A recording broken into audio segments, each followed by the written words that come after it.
Qui a dit qu'un chef d'entreprise ou un leader n'avait pas le droit de pleurer?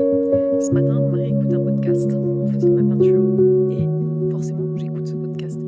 Et le gars, à la tête d'une entreprise, d'une start-up, d'une belle start-up que je ne vais pas nommer, dit non mais quand tu es chef d'entreprise, il dit aux journalistes, quand tu es chef d'entreprise, en fait, tu peux pas pleurer. Et je me suis dit non mais sérieusement, c'est fini ça, c'est fini.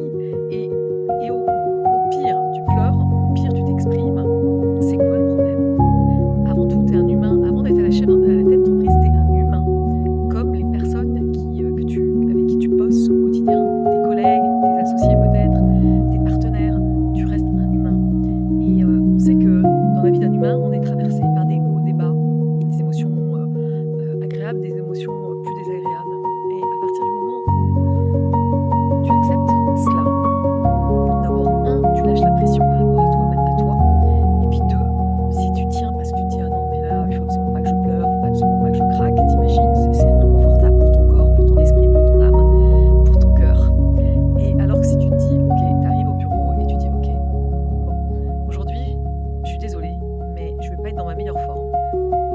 Je traverse une période difficile, je traverse une période de questionnement personnel, je traverse, je sais pas, un événement, je suis pas en super forme.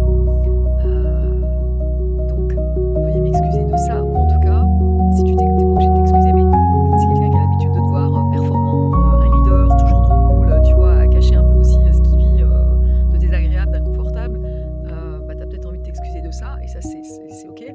Mais par contre, c'est surtout de dire peut-être que j'aurai un moment je serai pas bien, j'aurai peut-être besoin de m'isoler, j'aurai peut-être les larmes aux yeux, peut-être que j'aurai envie je me mettrai peut-être à pleurer, ça n'a rien à voir avec vous. Et c'est juste le trop-plein qui doit s'exprimer, donc voilà. Et souvent, le fait en fait de le verbaliser, ça n'arrive pas. Parce que tu t'es déchargé émotionnellement d'une tension que tu crées de ne pas craquer en fait.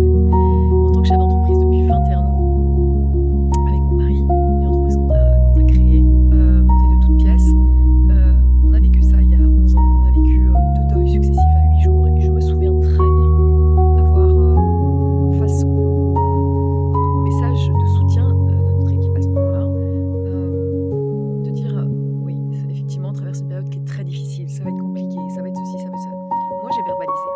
Et le fait de faire ça a détendu l'atmosphère, parce que les personnes en face, le fait de ne rien dire, sentent, hein, faut pas, ils sont pas dupes, ils ressentent, ils comprennent, ils s'inquiètent. Et le fait de le verbaliser, ça lâche la pression, et tout le monde se sent un peu mieux en fait par rapport à ça.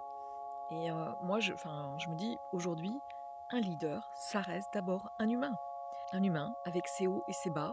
Et peut-être que quand tu vas exprimer ton bas,